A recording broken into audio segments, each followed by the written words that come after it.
All right. Well, hey everybody, hope you're doing well today. So, what I would like to do is walk us through chapter 17. There's a lot going on with this. Again, what I plan on doing is providing just some explanation and some context or detail, and then I'll point out to you the stuff that you probably want to really take a note of and maybe jot down in terms of notes.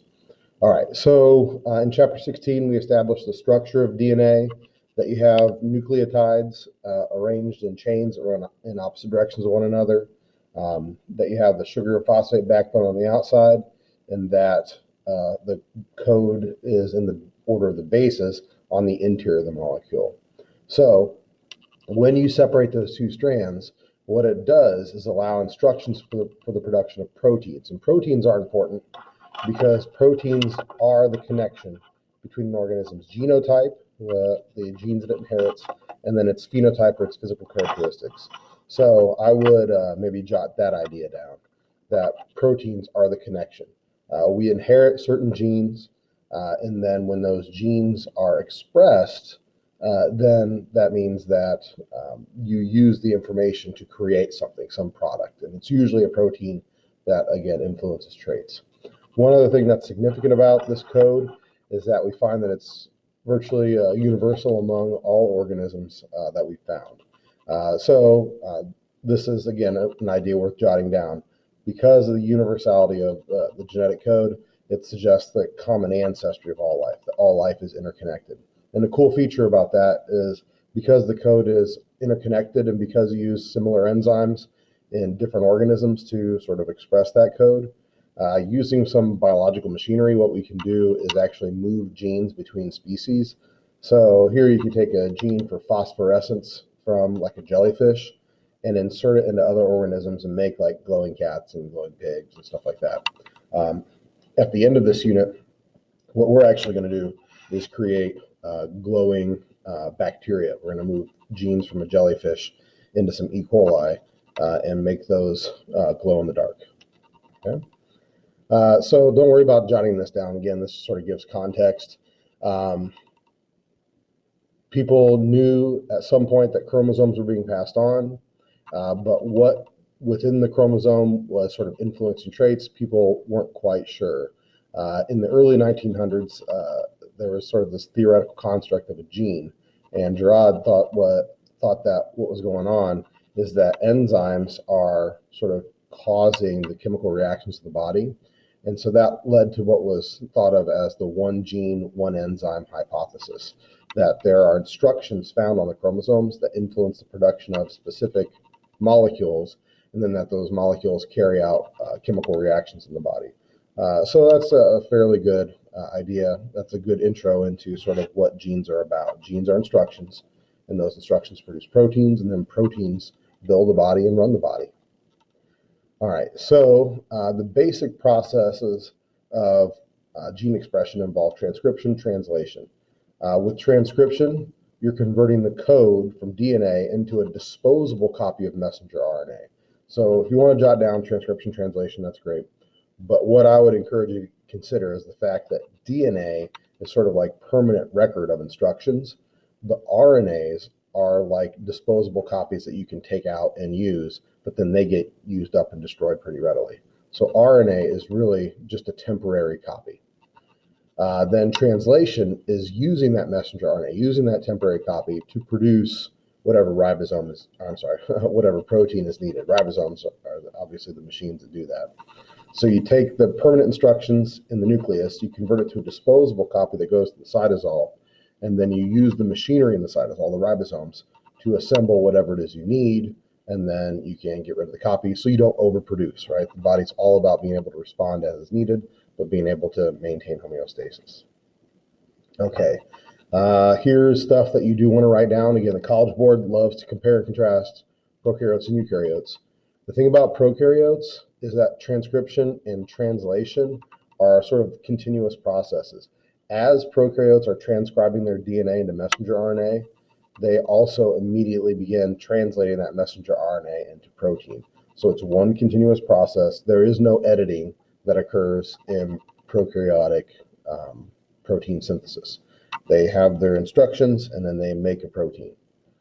Eukaryotes, on the other hand, we've got a nucleus. So because we have a nucleus, we do what's referred to as RNA processing. We change up our RNAs. So we have our DNA copies, but the RNAs that we make, those disposable copies that we make, we actually alter those quite a bit before we go and make the protein.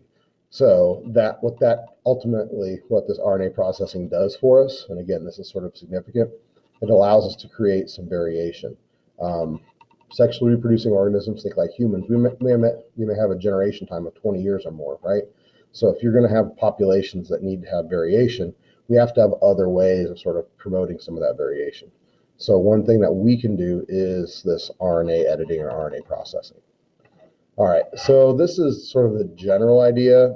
This is not the end-all be-all in terms of describing the flow of information through cells, but it gives you a good general background how things occur.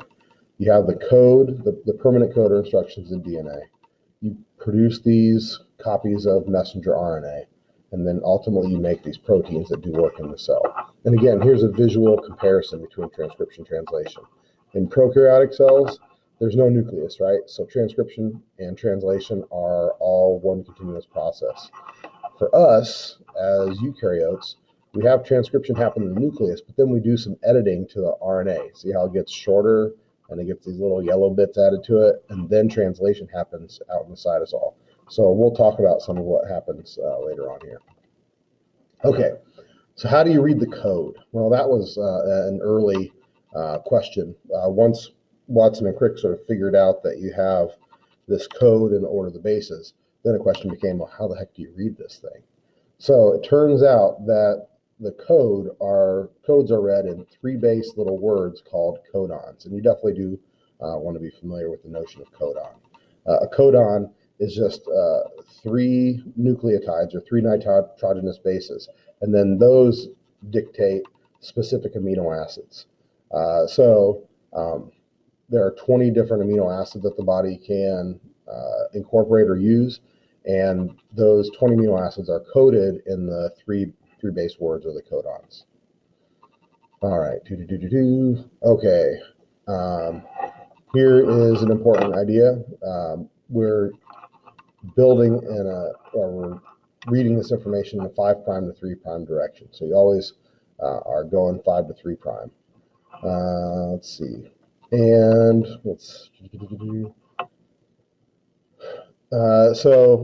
the idea is a particular codon, in this case AGT, codes for a particular amino acid, which is serine. So the codons are specific. All the codons have sort of specific meaning, if you want to think of it that way. Each codon codes for a particular amino acid. All right, so when you separate the 2 strands, one of the strands is going to be read by an enzyme called RNA polymerase. Think of the name. ACE tells it's an enzyme. It's making a polymer of RNA, in this case, messenger RNA. We know from chapter 16 that DNA polymerase makes copies of DNA. Here, RNA polymerase makes copies of messenger RNA. Now, the DNA strand that gets read, it's called the template strand. But I also wanted to mention sometimes it's called the non-coding strand, the minus strand, or the antisense strand. It all means the same thing, okay? So I don't know what they're going to put on the AP exam. So I maybe would suggest just jotting down all of these terms and knowing that they all mean basically the same thing. So the template strand is the same as the non-coding strand, or the minus strand, or the antisense strand. You think there'd be consensus among biologists about what to call this stuff. I like template strand because it just makes more sense to me. But again, you might run into it being referred to in other ways. All right, so here is, I think, just a really nice visual. You see the long double helix of DNA, but then what you see is there are regions within the DNA that have particular instructions. And again, we just refer to those as genes. So there's gene 1, gene 2, gene 3. So when you transcribe a particular section of DNA, that's transcribing a gene. So the strands get separated. You create this messenger RNA. It gets read in triplets or codons, and then they code for particular amino acids. You link together the amino acids, you get a polypeptide, that'll fold up, and hey, you got yourself a protein. So I think that image is a nice sort of summary of everything that happens. All right, so again, there are 4 bases, ATCG, and they can be read in groups of 3. So there are 64 possible combinations of 3-letter words. Now, what this does is it codes for a number of different amino acids, and there are stop codons. Stop codons basically signal to the amino acids, stop transcribing this DNA and just release the messenger RNA. Now, here is an important idea. So I'd jot this one down. This code is redundant, but it's not ambiguous. So what that means is there can be multiple codons that code for the same amino acid. So the redundancy in the code is really important because if you have redundancy in the code, what that means is maybe you get a mutation in the DNA, maybe you change one of the bases, but if you still code for the same amino acid, does it cause any problems? No. So the redundancy in the code is super important because redundancy allows for mutations to occur, but you still get the same amino acid, so it has no impact on the organism. Let's see. The idea that it's not ambiguous is that every codon is coding for something, right? Particular amino acid or the stop codon. And so another idea that's important here is that the reading frame is highly, highly important in correct transcription. The reading frame is the triplets in which the bases are read.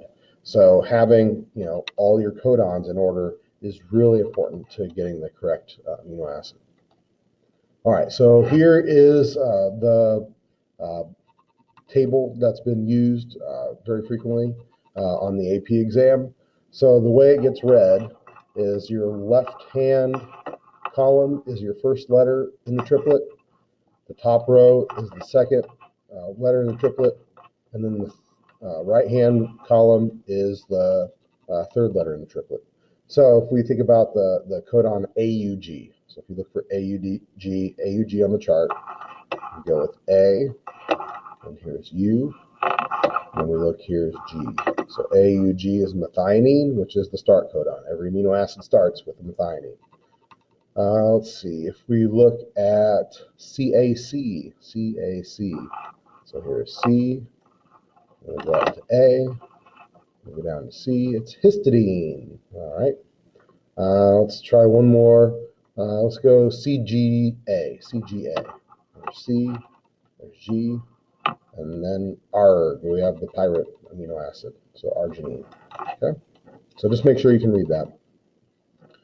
Okay, let's see. Please do jot down stuff about RNA polymerase. RNA polymerase is super important because RNA polymerase is the enzyme that produces messenger RNA. Now, one thing that's sort of different about this enzyme is it actually does 2 jobs at once. It separates the strands of DNA. It can actually pry apart the strands. It breaks the hydrogen bonds between the nitrogenous bases of DNA. And it joins together the RNA nucleotides to make messenger RNA. Okay? So again, RNA polymerase does 2 jobs. It separates the strands of DNA and it creates the messenger RNA. So here we see RNA polymerase zipping along the DNA. The strands are separated and you make your, it's called pre-mRNA. Now, we know that you have ATCG and DNA. We know A pairs with T and C pairs with G, so it's like Center Grove or whatever you use to remember that. But when we convert DNA to RNA, one of the differences between DNA and RNA is that RNA, rather than using the base thymine, it uses the base uracil. Uracil is going to replace thymine. So the way I sort of conceptualize it or think about it, anywhere you normally write a T, instead you just write a U. So if the code is an A on DNA, let's look at this diagram here, then when you create your messenger RNA, you'd normally put a T, instead you'll put a U. Now, here's where people mess up. If you have a T in DNA, it still pairs with an adenine, it still pairs with an A in messenger RNA.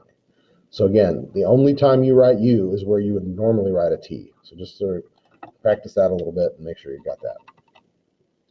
All right, so here we see the process of transcription. You have the region of the DNA here. Notice where RNA polymerase attaches. This little green area here, it's called the promoter. What I do is I think of the promoter being like, promoting transcription. Be like, hey, RNA polymerase, this is where you want to attach. So there is a sequence within the DNA that is recognized by RNA polymerase. So the promoter is actually a sequence of A's, T's, C's, and G's that are recognized by sort of the machinery of the cell so that RNA polymerase can attach there. When RNA polymerase finds the promoter, it separates the strands, and then it begins this process of transcription. Again, C pairs with G, G pairs with C, T pairs with A, and then A pairs with U, or uracil. So the RNA polymerase will zip along the DNA and transcribe the DNA into this pre-messenger RNA until you reach the stop codon, which tells RNA polymerase to detach, and you end the process. All right, this stuff is probably worth jotting down here. Again, the promoter is the region on DNA where the RNA polymerase can attach and begin. So, you got vast swaths of DNA, right? And genes only comprise about 1% of all that DNA. So before each gene, there is a sequence of DNA that serves as a promoter, and then that's where the RNA polymerase enzymes know where to attach. The terminator is just the sequence on DNA where we have that stop codon, and then the RNA polymerase will break loose and then stop transcription. And then when we refer to something as a transcription unit, that's just the region of DNA that actually gets transcribed. So again, you've got billions of letters, only about 1% of all of those molecules are referred to as transcription units, or regions that will be transcribed by messenger RNA. Okay, you don't necessarily need to jot this down, but just sort of be aware of it. RNA polymerase needs to attach to the DNA to cause transcription to happen, but it's an enzyme, right? And enzymes are really finicky. So it turns out that RNA polymerase can't just grab onto the DNA. It has to actually be sort of situated on the molecule. And that's where these transcription factors come in. Transcription factors, I think of them as like a car seat. You can't just put like a baby in the car and slap on a seatbelt, right? You need to put the baby in a car seat so it's sort of situated or adjusted. Well, you can't just attach RNA polymerase to DNA and start transcription. You need these transcription factors that act like sort of a car seat that help bind the RNA polymerase to the DNA, okay? So what happens is you end up creating what's referred to as this transcription initiation complex, where you have all these transcription factors attached, RNA polymerase docks, and then you can start transcription. And it turns out there's a region on the DNA, it's called the TATA box. This is an area within the promoter. That is where these transcription factors occur. It gets that name because, well, it's T's and A's, or thymines and adenines.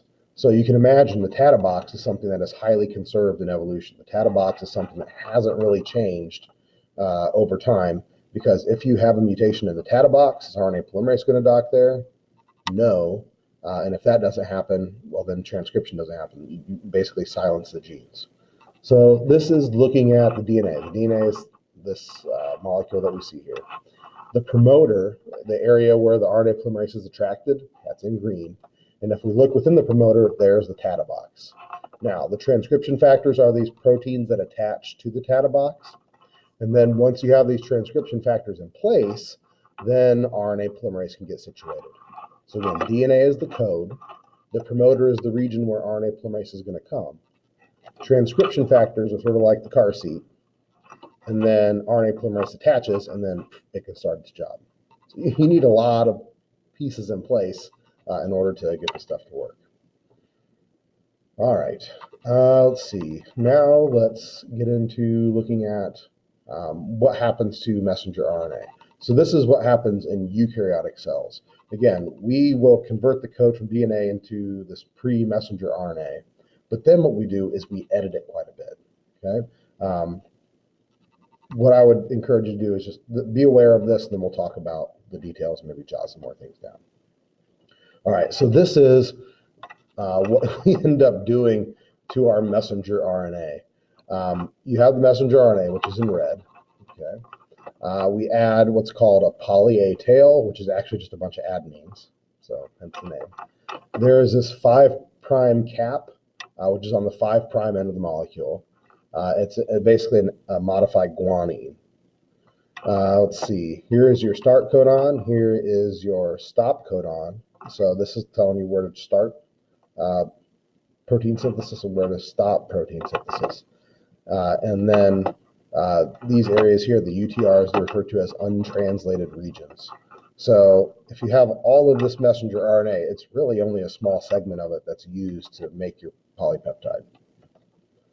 Okay, so here's some things to jot down. Definitely do add this stuff. When we make our pre-mRNA, so after transcription, you've got your little messenger RNA molecule. Before it can go out into the cytoplasm and do something, we got to get it fancied up a little bit. So what we do on the 5' end is add that 5' cap. Again, we look back here, that's that modified guanine. And then on the 3' end, we add that poly-A tail, all those adenines. Now, why would you add a little tail like that? Remember earlier when I said that messenger RNA is a disposable copy, and we don't want to keep messenger RNA in the cell because you don't want to just endlessly produce some protein? When messenger RNA leaves the nucleus and travels out in the cytoplasm, there are enzymes that will chew up the messenger RNA. So the molecule only has a temporary lifespan. So messenger RNAs are truly disposable. As soon as they enter the cell cytoplasm, then they can start to be hydrolyzed or broken down so that the copies don't last that long. So to slow the digestion of the messenger RNA, we add this poly-A tail. So the poly-A tail basically buys the messenger RNA some time to get translated before it gets digested. So when people think of like the Moderna and the Pfizer vaccines and people being injected with these little sacs or membranes with a bunch of messenger RNA, the messenger RNA will be dumped into the cytoplasm of cells, but then it'll be gone within minutes because enzymes will chew it up. So it's sort of like the Mission Impossible where you have the self-destructing message. So we're going to, when you get your vaccination, you're going to get some information, but then it will be destroyed soon after it arrives in your cells. Okay, let's see. That 5' cap, that special little hat, the modified guanine, what it does is it helps ribosomes attach. So it helps the messenger RNA code attach to that attached to the ribosome so you can start translation. All right, so here we see our pre-mRNA. It's got that 5' cap and then this poly-A tail. Notice what else we have going on here. In red, we have these exons, and then the lighter color, sort of the pinkish or salmon, I don't know. We have what are called introns, so introns and exons. Well, when we go from pre-mRNA to the mature mRNA, look what happened to the introns. They disappeared.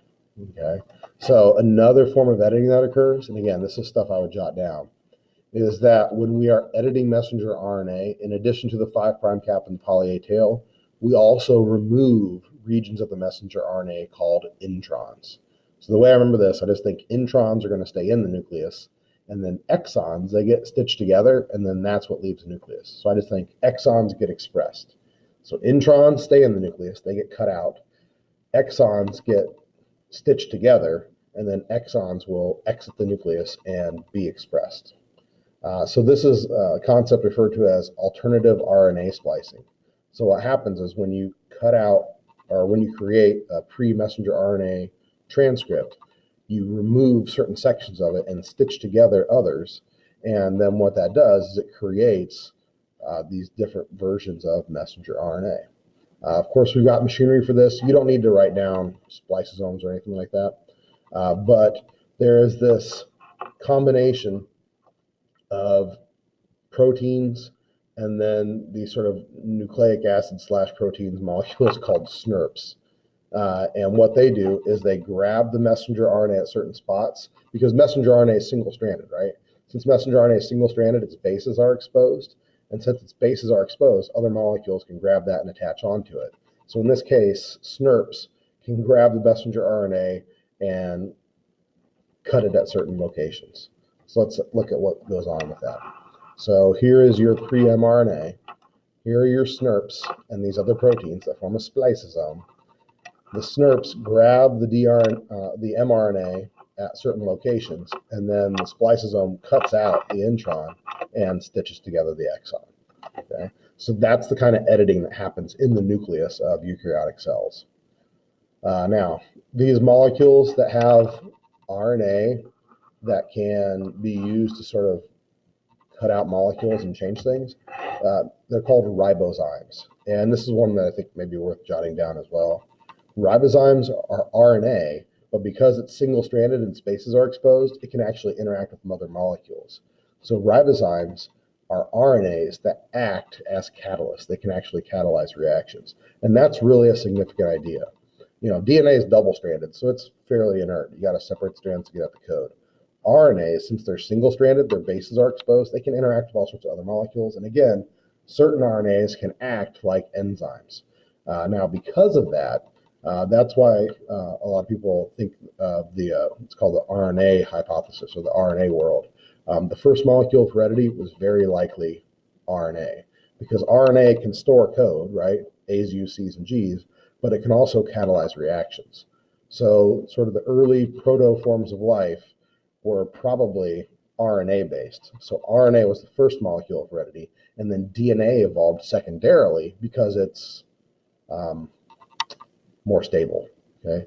So RNA was probably the first molecule of heredity, and then DNA evolved from that and became a more stable storage molecule. But RNA is still out there like making things happen, right? DNA gets a lot of credit, but RNA actually does the work. Right? All right, so alternative RNA splicing, this is one you want to jot down. The idea behind alternative RNA splicing is that when spliceosomes grab that pre-mRNA and cut out the introns and stitch together the exons, it can actually grab the messenger RNA or the pre-mRNA in different spots, and you can stitch together different combinations of exons. So what that means is you can have the same genetic code, you can have the same DNA, but the proteins you end up producing are more diverse, okay? So what it does is helps just promote variation. So let's look at this image. I think this image does a great job. If we look, here is the DNA. The genes on the DNA are the different colored sections. Now, during transcription, you convert the code from DNA into this pre-mRNA.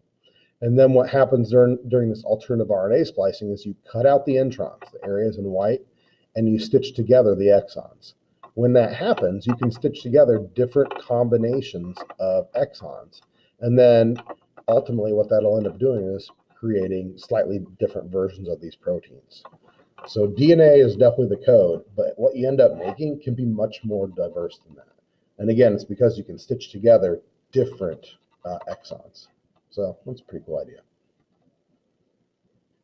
Okay, let's see. Let's talk about some of the machinery that's involved in this. We know that RNA polymerase is going to make the messenger RNA. We know that tRNA is important because it helps transfer amino acids to the ribosome, okay? So definitely sort of know what tRNAs do. tRNAs grab particular amino acids. So tRNAs are very particular. They grab certain amino acids, and then they take them to the ribosome. Now, tRNAs have a couple of important areas. There's the amino acid attachment site where the amino acid attaches, and then tRNAs have an anticodon. It's 3 bases on tRNA that are complementary to specific codons on messenger RNA.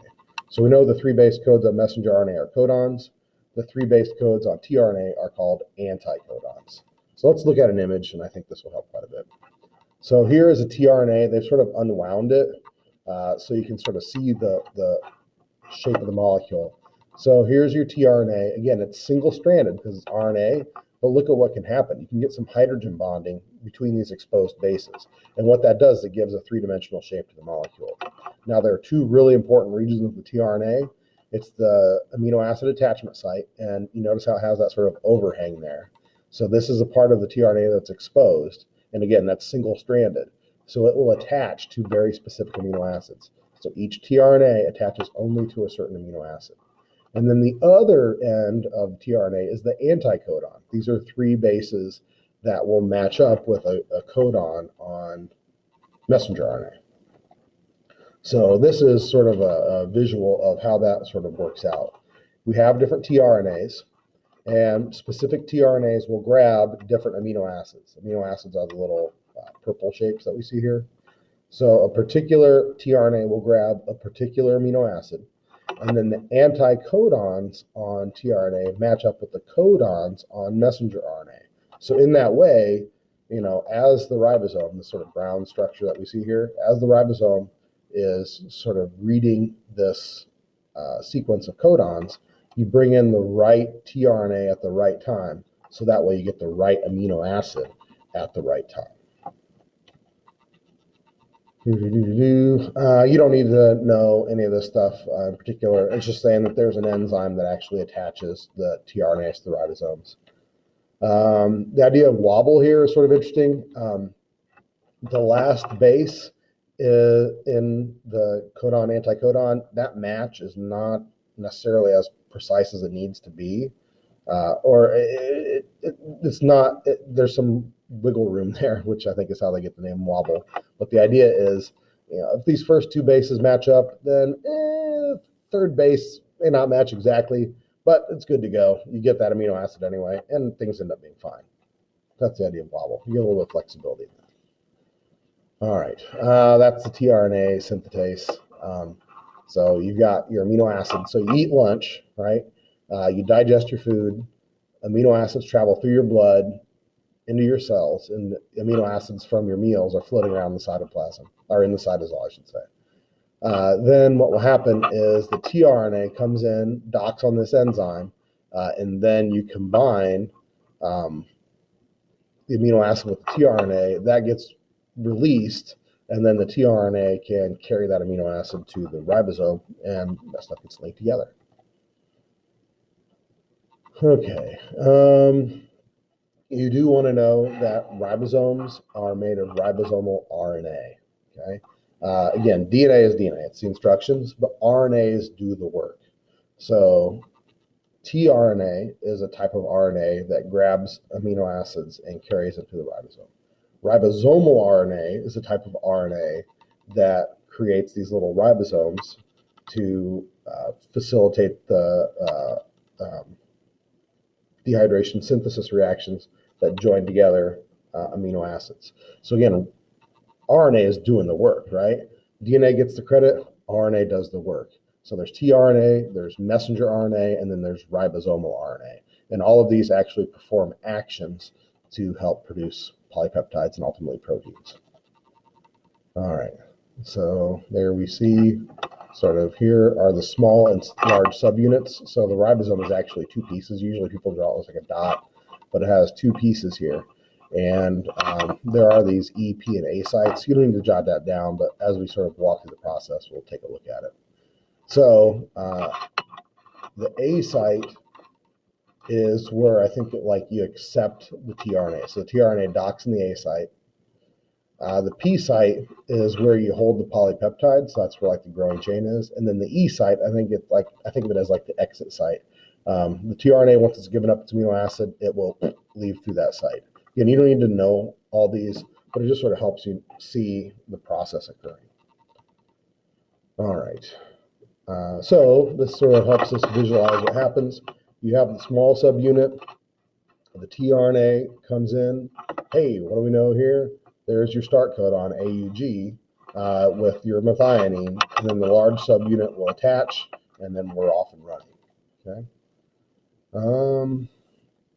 You don't necessarily need to jot this down, but again, here's the idea that we just sort of saw in that visual. You have the tRNA with the methionine go and dock on the small subunit, the large subunit attaches, and then you're ready to roll. Okay, again, you don't need to jot all this down necessarily, but what happens is the tRNAs bring the amino acids in, and then you form a covalent bond or a peptide bond between the amino acids within the ribosome. So here is just sort of a nice sequence of images. You have your amino acid with your growing polypeptide chain. Here a new amino acid comes into the A site. The polypeptide is transferred over to this new amino acid, so we just lengthen the chain. The discharged tRNA moves to the E site, gets released, and then it will go pick up another amino acid. Okay, again, you don't necessarily need to jot this down, but the idea is you continue that process, sort of moves along until you reach the stop codon, at the stop codon, rather than adding a tRNA, you release, or you add this other molecule called a release factor. Here it's gold. It's pretty cool looking. So what the release factor does is it helps add a water, and that breaks the polypeptide free, and then you release that polypeptide, and then it will fold up and become a protein.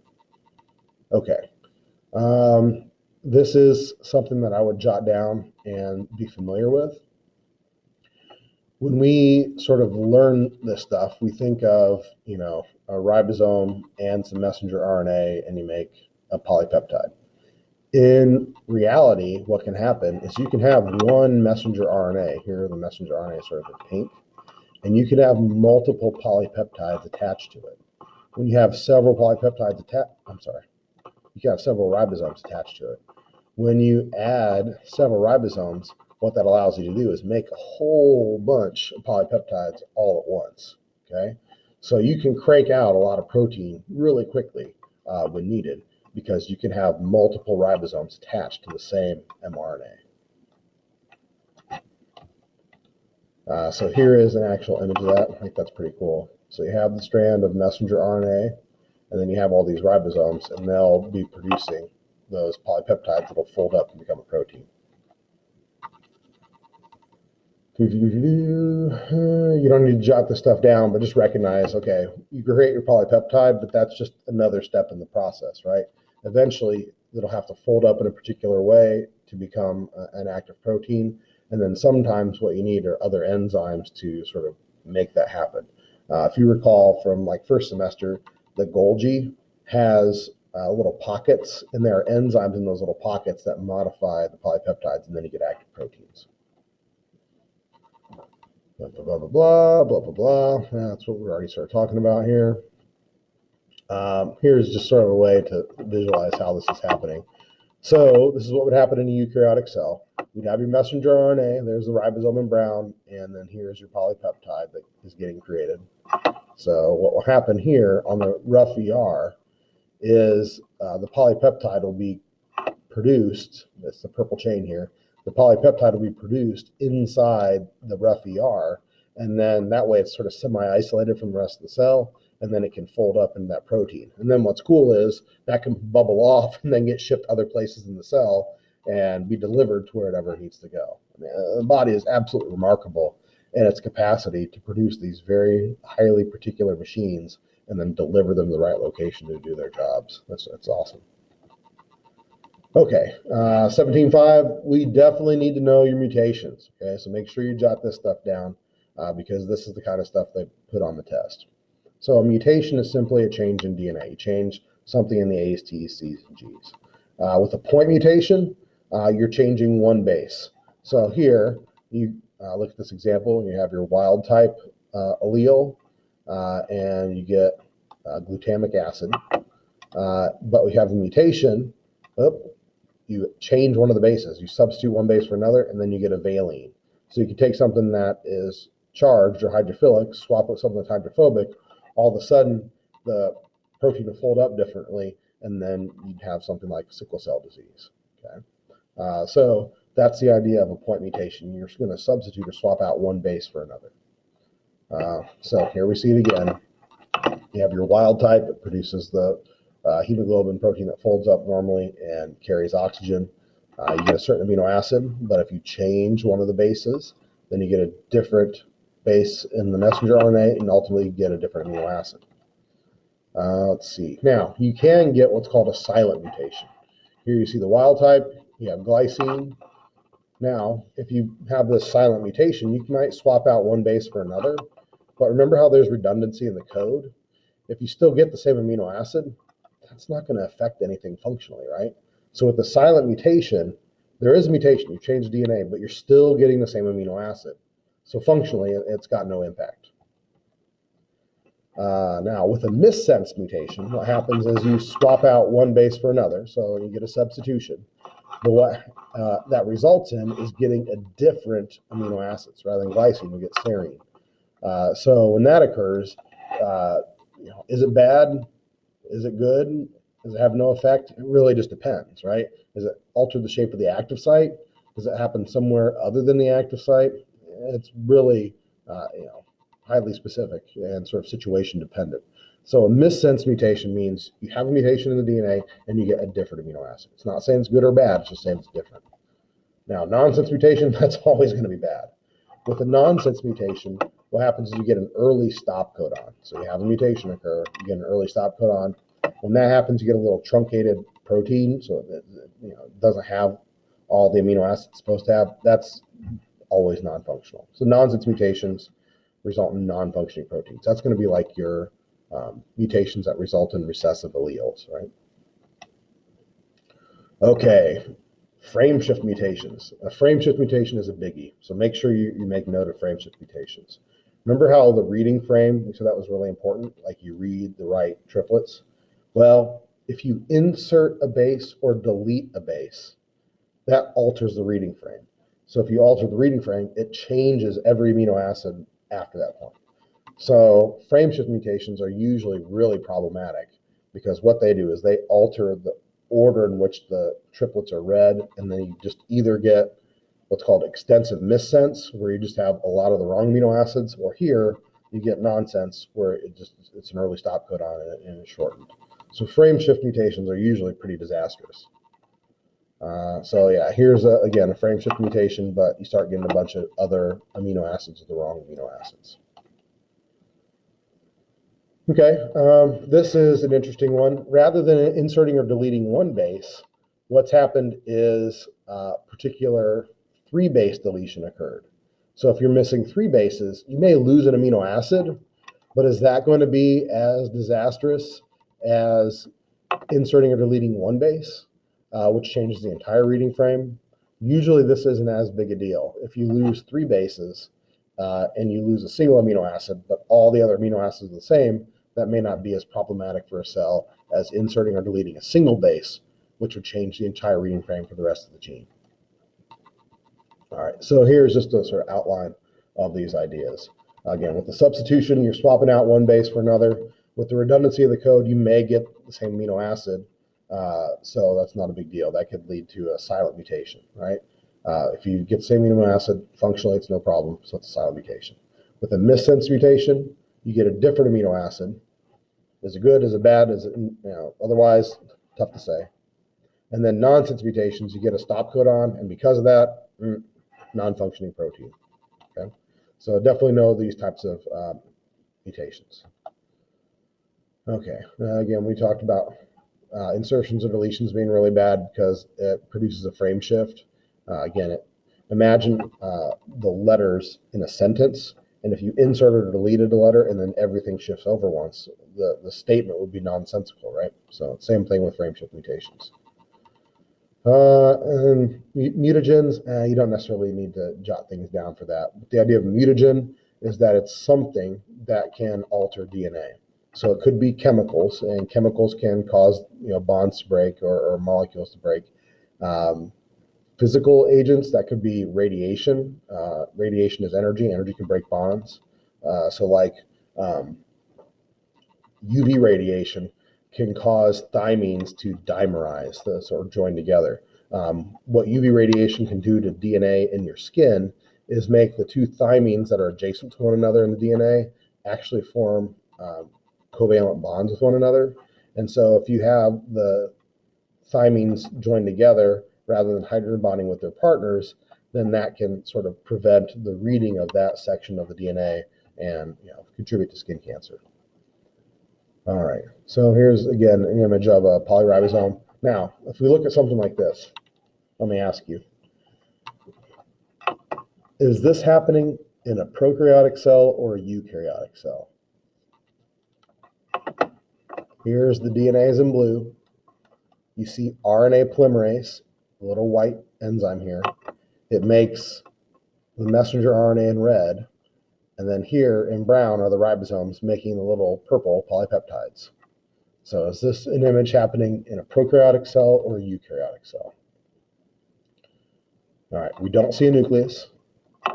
This messenger RNA, it's not edited in anywhere, right? We don't see a 5' cap, poly-A tail, introns, exons.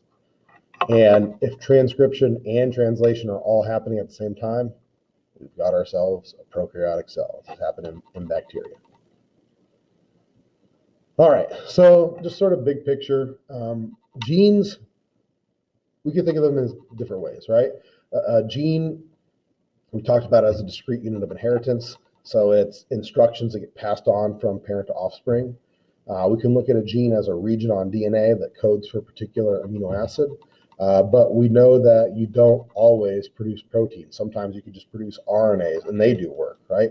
So I think the broadest way to define a gene is to think of it as a section of DNA or a region of DNA that, when expressed, produces some functional product. It makes something that does something.